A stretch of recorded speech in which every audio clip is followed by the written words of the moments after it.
Hello বন্ধুরা, আশা করি তোমরা সবাই ভালো আছো। আজকে বিলিতি আমড়ার আচারের রেসিপি দেখাবো, চলো দেখে নিই। প্রথমে আমড়াগুলোকে ভালো করে ধুয়ে গাটা মুছে নিয়েছি। এবার পিলারের সাহায্যে আমড়ার খোসাগুলো ছাড়িয়ে নেব।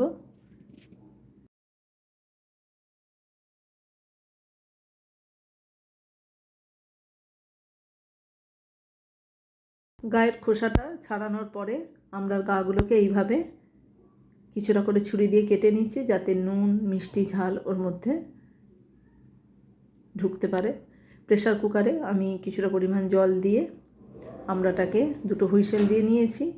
পরিমাণ মতো একটু নুনও দিয়েছি সেদ্ধ করার সময়। এবার একটা কড়াইতে 1 টেবিল স্পুন মতো সর্ষের তেল গরম করে তাতে শুকনো লঙ্কা দুটো আর একটু 5 ফোড়ন মশলা হিসাবে অ্যাড করলাম। ভালো করে মশলাটা ভেজে নিয়ে ওর মধ্যে আগে থেকে সেদ্ধ করা আমড়াগুলো অ্যাড করব। জলটা কিন্তু ওর মধ্যে দেবো না, জলটা শুধুমাত্র সেদ্ধ করার জন্যই আমি নিয়েছিলাম। এবার ওই সেদ্ধ আমড়াটা ওই মশলার সঙ্গে ভালো করে ভেজে নেব। কিছুটা সময় ওই তেলের মধ্যে ভালো করে আমড়াটা নাড়াচাড়া করে পরিমাণ মতো একটু হলুদের গুঁড়ো অ্যাড করলাম, দিয়ে আবার ভালো করে একটু নাড়াচাড়া করে নিচ্ছি। আর এটা মিষ্টির রস দিলাম, অনেকটা রসগোল্লার রস বেঁচে গিয়েছিল, ওটাকেই আমি আচারে ব্যবহার করলাম।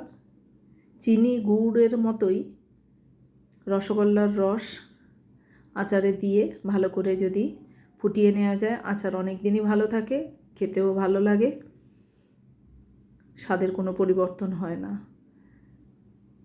রসটা দেওয়ার পর সেদ্ধ আমড়াটা কিছু সময় নাড়াচাড়া করে পরিমাণ মতো আমি নুন দিলাম, আর একটু লেমন জুস ওতে অ্যাড করলাম। ভিনিগার থাকলে ভিনিগারও দিতে পারেন।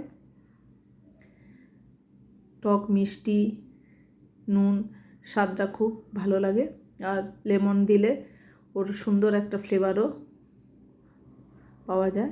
এই দেখুন হয়ে গেছে মিষ্টির রসটা, আর বেশি গাঢ় করব না। কেমন লাগলো বন্ধুরা, বাড়িতে ট্রাই করে জানাবেন কমেন্ট করে কেমন হলো।